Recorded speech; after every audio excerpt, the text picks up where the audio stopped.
Olá, meus queridos, e sejam muito bem-vindos aqui a mais um vídeo. E então, neste vídeo de hoje, vamos explorar aqui como migrar serviços e dados em Docker, entender aqui um pouco também de isolamento de rede e como expor serviços corretamente. Não vamos utilizar VMs nem dual boot tradicional, vamos ver exatamente como é que o mundo real faz isto, ok? Portanto, os objetivos deste vídeo hoje é criarmos aqui um serviço com Docker, persistir dados com volumes e até mesmo migrar serviços mantendo os dados e, no fim, entender como é que uma rede interna funciona versus a porta pública. Então, antes de nós começarmos aqui este vídeo, há alguns conceitos essenciais que vocês precisam de ter. Primeiro, precisamos de rever aqui um pouco aqui esta questão do container, imagem e volume. Então, aqui nós temos já alguns containers, imagens, eu também tenho aqui do Juice Shop, que é de uma outra aula que eu estou aqui a dar, depois eu irei fazer um vídeo sobre isto. Mas então, bora perceber aqui um pouco melhor estes conceitos que nós temos aqui a trabalhar. Então, sempre que nós estamos a trabalhar com containers, não estamos a trabalhar basicamente com serviços em execução. Ou seja, um serviço que nós criamos, uma caixa que está a oferecer um determinado serviço, como se fosse um produto.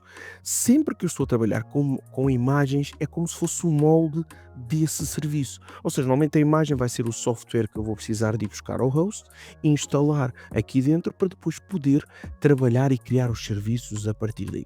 Já quando nós estamos a falar aqui de volumes, e até já tenho aqui um criadozinho, o volume é basicamente uma base de dados, é onde os dados vão persistir.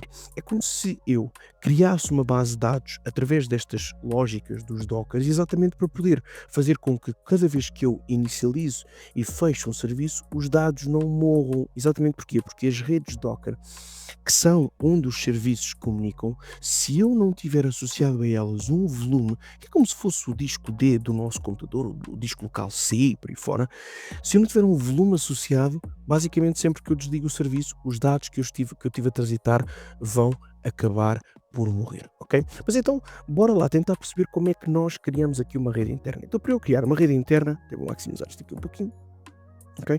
Eu começo por fazer Docker, que é o comando para a criação para a criação de algo, execução de algo, network, e depois vou então escrever create dev-net. Neste momento aqui eu estou a criar uma rede privada chamada DevNet. Qualquer container que se ligue a esta rede vai conseguir comunicar entre si, mas é importante vocês perceberem aqui que esta rede ela não vai estar visível para fora. Ou seja, se eu tentar aceder a algum serviço dentro desta rede, isso não vai ser possível. Então isto simula aqui meio que uma LAN isolada, perfeita, por exemplo, para ambientes internos ou algo do género. Portanto, o DevNet aqui vai ser a minha rede privada e todos os containers que eu colocar lá dentro vão comunicar internamente. Sem esta rede ter uma porta exposta, ela vai ficar invisível para o exterior. Eu vou dar Enter e criei aqui uma rede, tenho aqui a hash da minha rede. Agora vamos então criar aqui um serviço com dados para eu poder manipular. Então vou pedir Docker volume create, e como eu coloquei volume create aqui, o Docker aqui, os comandos são bastante intuitivos, portanto se eu quero criar alguma coisa, só preciso de colocar o nome daquilo que eu quero criar, se for um container, se for um volume, se for uma, uma rede net e por aí fora. Portanto, volume create, e vou dizer qual vai ser o nome do meu volume, vou chamar-lhe de site data, ok? Vamos dar então Enter, e eu já criei aqui, veem que aqui no meu Docker Desktop apareceu aqui o site data, mas neste momento ainda está desligado, porque se colocar o rato aqui em cima diz literalmente not in use, ok? E agora vamos então criar um serviço para trabalhar com estes dados. Então eu vou fazer Docker run -bin name e vamos lhe chamar web 1, ok? Web 1 network dev net. Eu já vou explicar estes comandos todos. -p 8080 2.80 -v site data usr barra share barra nginx barra html nginx. Ok, então o que é que está a acontecer aqui? Aqui eu estou basicamente a criar um container, um serviço que lhe vou chamar de Web 1, ok? E este serviço vai estar dentro da Network DevNet, ok? Que foi a que nós criámos anteriormente aqui em cima. Estão a ver? E depois, então, eu vou dizer que a porta deste serviço dentro da DevNet vai ser a 8080, ok? Então, ou seja, aqui eu estou a criar um volume que se vai chamar Site Data e que vai armazenar os nossos dados fora do serviço, do container, e em seguida eu estou a criar um container Web 1 e vou usar a imagem do Nginx, ou seja, vou usar o host, o modelo Nginx que já tenho aqui instalado, que vai estar ligado à rede DevNet, e vou expor a porta 80 para eu testar externamente. Eu, ao fazer isso, estou a testar externamente este serviço. Portanto, Docker Volume Create Site Data cria aqui um espaço para os dados persistirem. O Docker Run -d executa um container em segundo plano, portanto um serviço. O -name web é para criar o nome do serviço para referência. Depois então aqui o Network DevNet é para eu ligar a uma rede interna, e estes comandos aqui é uma porta pública para eu testar os serviços externamente. Mas Bruno, o que é este -v que tu tens aqui? -v, isto aqui é o quê? O que é que isto quer dizer? Basicamente, isto é de fazer com que o volume esteja ligado a uma pasta de dados do servidor. É importante perceber que, se muitas das vezes vocês tentarem criar estes volumes e conectá-los e isto não der certo, quer dizer que a localização da pasta ou o comando nativo para a pasta pode não estar introduzido corretamente, portanto é preciso ter muito cuidado com isto, ou neste caso aqui, né, verificar se o nome está mal escrito. Então vou dar Enter. Ele agora vai fazer a instalação, porque eu acho que até nem tinha aqui o Nginx, pois não, só tinha o Juice Shop. Eu disse que tínhamos, por acaso não tem. Por isso é que ele vai precisar fazer o download novamente. Se eu já tivesse instalado, ele não precisaria de fazer o download. Ok. Feito isto, vamos então agora testar aqui o nosso serviço. Portanto, se eu, por exemplo, vier aqui à minha porta e fizer localhost 8080 aqui no browser, reparem que ele está-me a carregar para aqui o Nginx, e até aqui tudo bem. Eu também não coloquei nenhum tipo de dado para ser apresentado, então vamos colocar um dado para fazer com que isto seja apresentado. Eu venho aqui então no terminal e vou fazer docker execute -it web 1 sh, ok? Isto basicamente é um comando para eu conseguir entrar dentro do container e conseguir manipular o container utilizando a shell, daí o sh, ok? O it aqui é um comando que meio que funciona como referência ao próprio da iteração, para eu poder aqui, para que o utilizador possa introduzir comandos manualmente, ok? Vou dar Enter. Reparem que agora ficou aqui o asterisco, agora é como se eu estivesse dentro de uma shell do próprio container. Então aqui nós contamos dentro desta shell do próprio container, nós programamos como se fosse em fecheiros.bat, ou seja, a linguagem batch. Então vou fazer echo e vou abrir aspas e vou pôr aqui uma linguagem de HTML. Portanto, bem-vindo ao Web 1, H1, e agora vou direcionar este conteúdo para o sítio onde eu estou a armazenar os dados, que é este sítio aqui em cima, ok? Então vou colocar o símbolo de maior, que é para direcionar, /usr, /share, /nginx, /html, e no fim direciono para o fecheiro index.html, ok? Basicamente aqui o que eu estou a fazer então, eu estou a criar este conteúdo, bem-vindo ao Web 1, no formato HTML, e armazenar dentro de um fecheiro index.html caso ele exista. Caso ele não exista, ele vai criar, mas à partida já lá está, mas normalmente ele cria quando não está. E se eu der agora Enter, ele passa para a linha de baixo, portanto ele já mandou o código lá para dentro, e vou fazer Exit só para sair da shell do próprio container. Pronto, feito isto, vamos agora então aqui ao nosso browser e vamos dar refresh, e ele tem de aparecer exatamente o comando, desculpem lá aqui o ecrã branco, a lapada branca que levaram aqui, ele tem de aparecer então aqui o que eu coloquei em HTML. Tanto se eu fizer inspecionar, vocês vão ver que este código aqui no Elements foi basicamente o que eu pus ali na linha de comandos, ok? Portanto, isto mostra literalmente que o meu serviço está a funcionar e que os dados estão dentro do volume. Só que o que é que acontece? Isto basicamente não é o que eu pretendo. O que eu pretendo aqui é agora usar a lógica da migração dos serviços. Então vamos fazer uma coisa. Vou vir aqui ao Docker e vou fazer stop web 1. Reparem que neste momento eu tenho o Nginx a funcionar, tenho o container com o web 1 também a funcionar e o volume também a funcionar. Ok? Então agora vamos lá fazer o stop ao web. Pronto. Ou seja, agora aqui nos containers já não está a funcionar o web 1. Vamos remover o web 1. Posso fazer daqui ou posso remover através do terminal. Fazer docker rm remove web 1.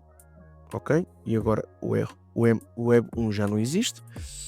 Então agora o que eu vou fazer é vou criar um outro serviço, ok?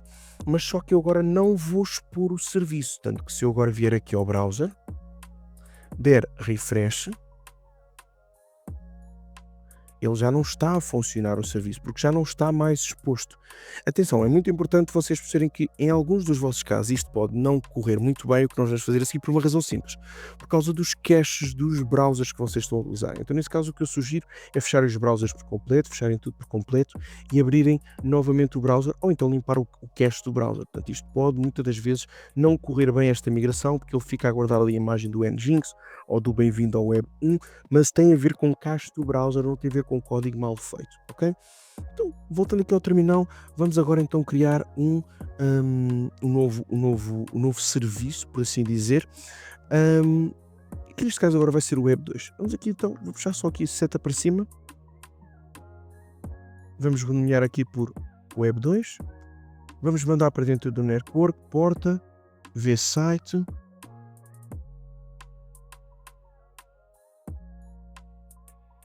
ok.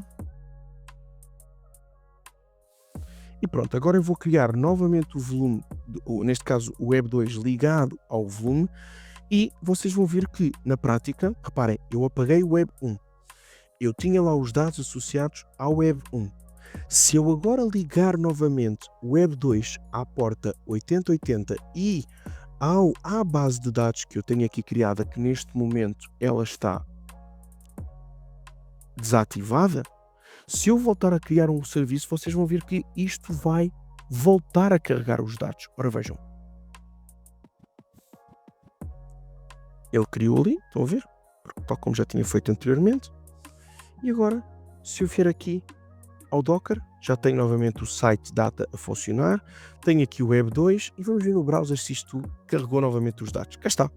Ele agora carregou os dados do bem-vindo ao web 1, que era o que nós tínhamos criado para o web 1. Mas como eu tinha um volume, ele foi possível fazer a simulação da migração.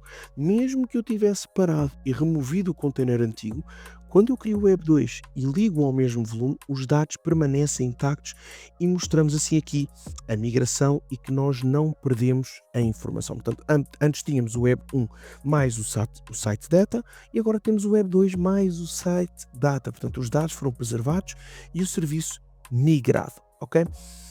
No entanto, nós temos isto exposto publicamente. E a lógica que eu tinha falado aqui no vídeo é que não era ideal que isto ficasse exposto publicamente. Então como é que nós transformamos isto numa coisa não pública, mas conseguimos aceder aos mesmos dados? Então vamos fazer aqui o teste. Agora o browser praticamente não nos vai trazer aqui utilidade. O que eu agora vou fazer é vou criar aqui um container que não expõe a sua porta. Como é que eu faço isso? Simples. Pegando aqui no comando antigo que nós tínhamos, eu vou só trocar aqui o nome para não estarmos a criar aqui os mesmos containers e vamos lhe chamar aqui web privado, ok?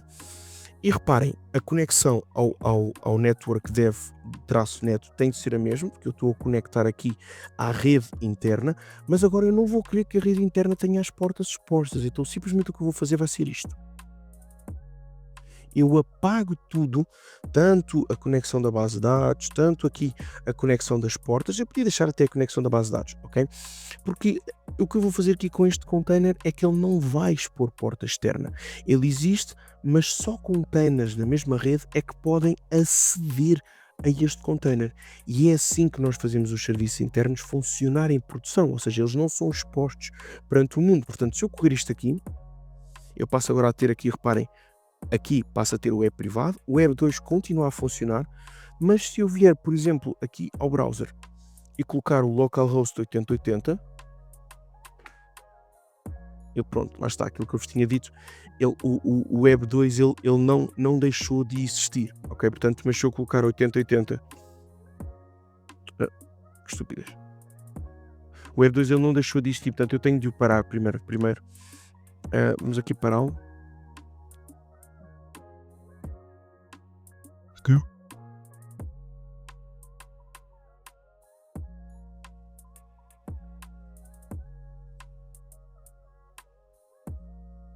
Ok, reparem, agora como eu tenho na mesma vou voltar aqui atrás.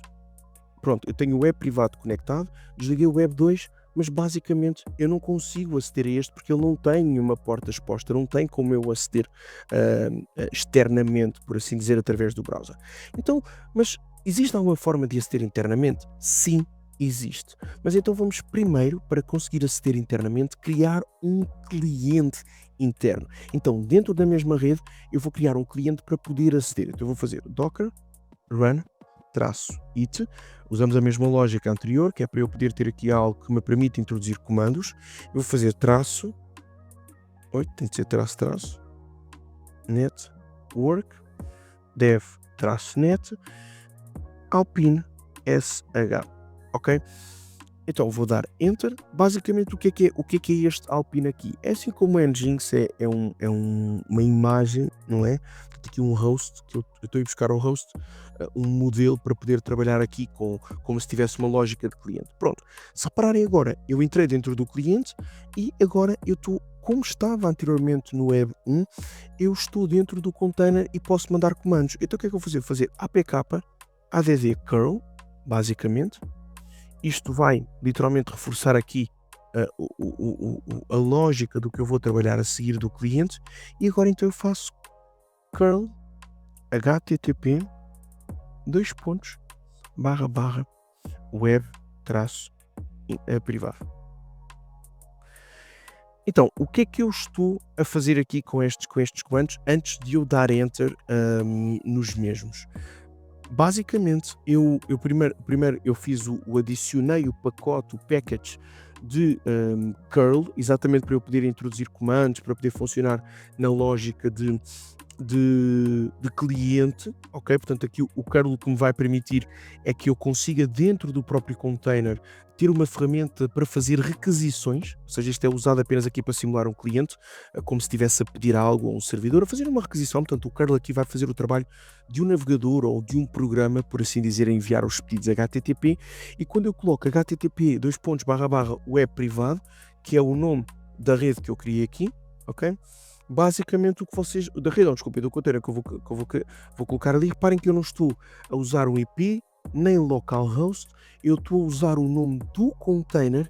Porquê? Porque isto vai funcionar como se fosse o DNS interno. Enquanto que normalmente, na maioria dos casos, os IPs podem mudar, eu como estou a trabalhar com dois containers dentro da mesma rede, para não ter o problema de comunicação, eu utilizo o próprio DNS, que é o Domain Name System, ok? Isto simula literalmente a comunicação de serviços em ambientes modernos, como os microserviços, por exemplo, em cloud, ok? Então, neste caso, eu ao executar isto aqui, eu vou conseguir agora então permitir que eles se comuniquem. Do Enter, ok? E agora reparem, ele retorna-me aqui, basicamente em código HTML, estou a ver, olha, começa aqui e termina aqui, aquele código que nós tínhamos visto há bocado, e eu agora até vou fazer aqui uma coisa. Eu vou. Deixa-me ver aqui como é que eu podia fazer isto para vos mostrar aqui. Se calhar posso ir buscar aqui o Web 2, não? Não sei se posso ir buscar o Web 2, porque o Web 2 vai buscar aquilo da base de dados. Será que se eu desligar aqui? Não posso, porque eu preciso de.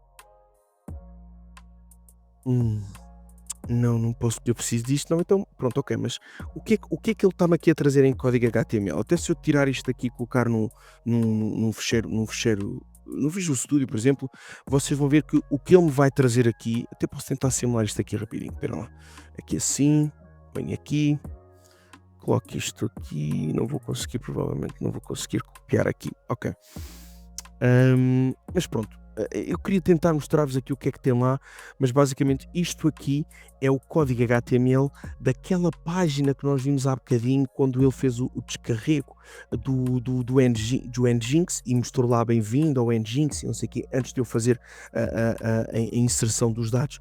Basicamente é isso que ele está a apresentar aqui, só que em código HTML, porque eu não tenho nenhum browser para me apresentar isto. Então ele apresenta-me aqui tudo no terminal, como se me tivesse a apresentar uma página, porque a lógica do curl é para fazer exatamente isto que eu estava aqui a explicar, e então ele traz-me, se eu tivesse mais código lá dentro, se eu tivesse outro tipo de dados, ele traria. Então agora podemos, por exemplo, correr aqui um diagnóstico que seria o ideal a ser feito aqui. Então agora vou fazer exit.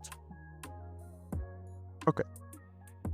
Saí de dentro do container do cliente e vamos então agora fazer aqui docker ps. Então reparem, neste momento, eu quando utilizo o Docker PS, eu estou a ver os containers que tenho todos ativos, sem depender ali do próprio Docker Desktop. Então eu consigo ver aqui o Container ID, consigo ver aqui também o Entry Point e há quanto tempo é que foi acedido. E reparem aqui, olhem aqui, olhem aqui, reparem bem aqui, ó, web privado 80 TCP e olhem aqui o web 2. Ele está com as portas 8080 abertas exatamente para ser feito o acesso externo. Agora eu posso fazer também aqui um Docker Logs, que este vai permitir ver erros ou histórico dos containers. Basicamente aqui, eu precisava aqui de um argumento, então vamos pôr aqui assim Docker Logs Web 2. Ok, tínhamos esquecido do argumento. E eu aqui consigo ver então o histórico dentro do próprio container, o que é que foi que aconteceu, o que é que foi que não aconteceu, e ainda posso ver os volumes persistentes com o Docker Volume LS. Eu consigo ver aqui quais são os volumes que eu tenho atualmente. Tudo isto aqui é um diagnóstico que é essencial antes de eu reportar algum tipo de problema ou de mexer na produção. Portanto, sempre que me dizem assim, Bruno, está a correr alguma coisa, se temos ali um serviço que não está a correr como deve ser. Então o que é que eu tenho de fazer? Eu tenho de literalmente vir fazer estes testes do Docker PS, do Docker Logs Web 2 ou o nome do container e do volume para verificar o que é que está efetivamente aqui a acontecer. Então, nós neste vídeo hoje vimos então como é que podemos criar aqui redes internas com o Docker, como é que nós conseguimos criar um serviço com volumes persistentes e também como é que podemos migrar os serviços sem efetivamente perder dados. Lógico que aqui eu não fiz a relação com a base de dados, ok? Poderia ter feito aqui, posso ir buscar aqui a base de dados, mas já agora vamos aproveitar a deixa para ver isso. Se eu quiser, portanto, ligar no caso um container, neste caso para fazer a migração corretamente, nós aqui estamos a ver apenas o layout aqui, quando ele fez a importação, quando ele apresentou aqui o código do Nginx, não é? Mas se eu quiser, porque eu tinha feito isso ao Nginx, mas se eu quiser ver os dados que estão na base de dados, tudo isto internamente, o que eu poderia fazer, por exemplo, eu posso criar aqui um Docker, em vez de estar a apagar a anterior, eu vou criar aqui run, -d, vamos fazer -name, vamos fazer web, qual era o nome que nós tínhamos dado ali? Era web privado, vamos fazer então aqui web privado 2, né? Ok, web privado 2 e vamos agora conectá-lo à nossa network interna, dev-net, e agora vamos, em vez de conectá-lo só ao Nginx, eu vou conectá-lo aos dados que eu já tenho aqui criado dentro do meu volume site data, ok? Que foi feita a migração neste processo todo. Vamos fazer site-data, /, user, share, /nginx, /html, espaço, nginx, ok? Agora ao fazer isto, se eu aceder, reparem que agora criei aqui um novo container, tenho aqui, ok? O privado 2. Se eu agora quiser fazer a mesma lógica novamente, já sabem, este código aqui rapidamente tem a ver com a criação e execução do container em segundo plano, portanto eu não preciso estar aqui de terminal, mas nós vamos usar aqui O name web interno é para aceder ali neste caso, o web privado é para criar ali um nome do container. Depois aqui para ligar à própria rede privada. Aqui então para ligar o container ao volume com os dados, ou seja, que é para persistir aqui nos arquivos do site e compartilhar com outro tipo de serviços. E pronto, o Nginx aqui é o servidor que vai servir aqui os arquivos. Se eu agora quiser então testar internamente, eu posso, eu já tenho ali o cliente, portanto, no caso, o nosso cliente seria, já não me lembro qual foi o cliente que eu criei ali, já não me lembro, acho que foi momentâneo, não foi? Deixem-me só ver aqui. Ora, deixem-me ver aqui. Qual foi o cliente que eu criei aqui? Na verdade, pronto, ok. Sim, vamos fazer isso. Vou seguir a mesma lógica. Vou usar o mesmo comando anteriormente. Ok? Pronto, vamos usar o mesmo comando para não estar a descarregar mais dados. Ok? Vamos fazer apk novamente. Add curl. Ok? Ele adicionou. Já lá estava, mas ele adicionou. E agora fazemos curl http web traço no caso seria privado 2 privado traço 2. Ok? Portanto, dou enter e cá está. Estão a ver? O HTMLzinho dá bocadinho, exatamente a mesma coisa. Agora já não é tão complexo, é apenas aquilo que eu tenho armazenado na base de dados. Ou seja, eu estou aqui a usar o nome do container como endereço, como um DNS interno do Docker. Não precisamos de porta pública, porque o acesso é dentro da própria rede e o conteúdo que vai aparecer é o que está guardado no volume site-data. Portanto, o mesmo volume pode ser usado para vários containers diferentes e isto permite migrar serviços sem perder dados, ter serviços públicos internos usando os mesmos ficheiros, ok? E ter ambientes isolados sem expor rigorosamente nada. Portanto, recordem-se, volume é a mesma coisa que dados persistentes, container público quer dizer que eu tenho uma porta exposta, container interno quer dizer que eu tenho uma rede privada, mas com o mesmo volume, e o resultado vai ser os mesmos dados com o acesso controlado, meus queridos. Eu espero que tenham gostado deste vídeo, tentei fazê-lo aqui o mais curto, conciso e lógico possível para vos explicar aqui um conceito bastante interessante para vocês poderem fazer os testes aí do vosso lado, meus queridos. Já sabem, se tiver algum tipo de dúvida, se quiserem esclarecer alguma dica adicional que queiram dar aqui para acrescentar valor ao vídeo, não se esqueçam de deixar nos comentários. E também de partilhar este vídeo com quem vocês acham que pode gostar deste tipo de conteúdo e que também pode, acima de tudo, enriquecer o seu conhecimento, meus queridos. Muito obrigado por terem estado desse lado. Da minha parte é tudo por hoje. Um beijo, um queijo e até à próxima, meus queridos. Tchau!